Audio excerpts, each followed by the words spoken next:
Abbiamo qua, intanto ringraziamo la dottoressa Anna Maria Montaldo che ci ha permesso di stare all'interno di questa struttura che così per molti cagliaritani poco conosciuta purtroppo, è una cosa che mi dispiace moltissimo e che si è data benissimo a questa avventura di questo libro che è ambientato fra mercanti d'arte, quadri scomparsi, quadri ritrovati e gente di varia umanità, per cui presentarla dentro una galleria mi sembrava la cosa più importante, anche perché sono dei luoghi dei quali noi dovremmo riappropriarci in senso generale, ci dovremmo riappropriare di tutti i luoghi della cultura, perché io credo che la cultura sia importante come il pane, non di meno, secondo me uguale, perché i popoli più civili sono quelli che hanno un alto consumo di cultura. Laddove non si consuma cultura, o anzi la cultura si distrugge, abbiamo i luoghi della bestialità e della tortura. Quindi iniziamo a gironzolare. È impossibile da spiegare. Vedo ogni cosa dall'alto, non come da una telecamera montata sul soffitto, ma come se avessi davanti agli occhi tutto lo stanzone del vecchio contemporaneamente, da ogni prospettiva. Vedo gli uomini vestiti di bianco che aprono le loro valigette e ispezionano ogni angolo, e vedo l'armadio che campeggiava maestoso al centro del sottotetto della torre, quasi completamente distrutto dai colpi d'ascia. Vedo il grande quadro appoggiato a quello che resta di un'anta, davanti a due sedie. Vedo sulla sedia di sinistra il vecchio, abbandonato e pallido, come addormentato, e di fronte a lui vedo me, ancora seduto, con gli occhi ancora aperti, ma spenti. Sono meno attraente di quello che ho sempre creduto, ma deve essere perché sono morto e non mi è mai capitato di osservarmi da morto. Questo è l'inizio del romanzo. Siamo qua, ci accompagna in questo giro il magistrato Alessandro Castello, giudice delle indagini preliminari. Io non sono un tecnico, quindi ho paura di sbagliare i termini. Quella statuetta che è là di bronzo mi ha dato l'idea dell'uomo assopito su una sedia, che è la scena un po' iniziale di questo romanzo. Morandi ha capito che il suo gioco, vedete qua, era quello di trovare delle forme su un ripiano da dipingere. Quindi lui nel suo studio aveva un sacco di forme di svariata natura, bottiglie, altri oggetti, frutta e cose. Lui aveva scoperto il suo gioco, il gioco all'interno del quale per enormi quantità di variazioni è riuscito a dispiegare tutta la sua opera. E io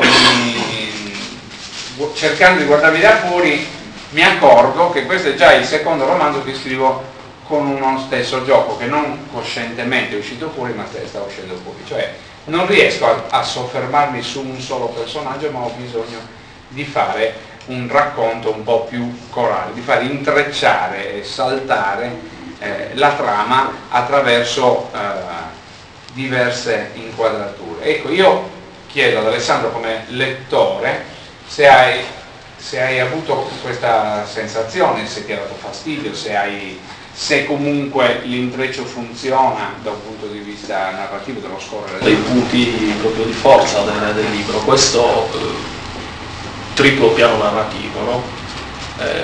Un piano del racconto di St. Paul che è in terza persona, il racconto che invece ci viene riferito da Gino, che è in prima persona, no? Quello che racconta che si vede morto all'inizio, poi racconta il suo dramma finale dell'inferno peggiore.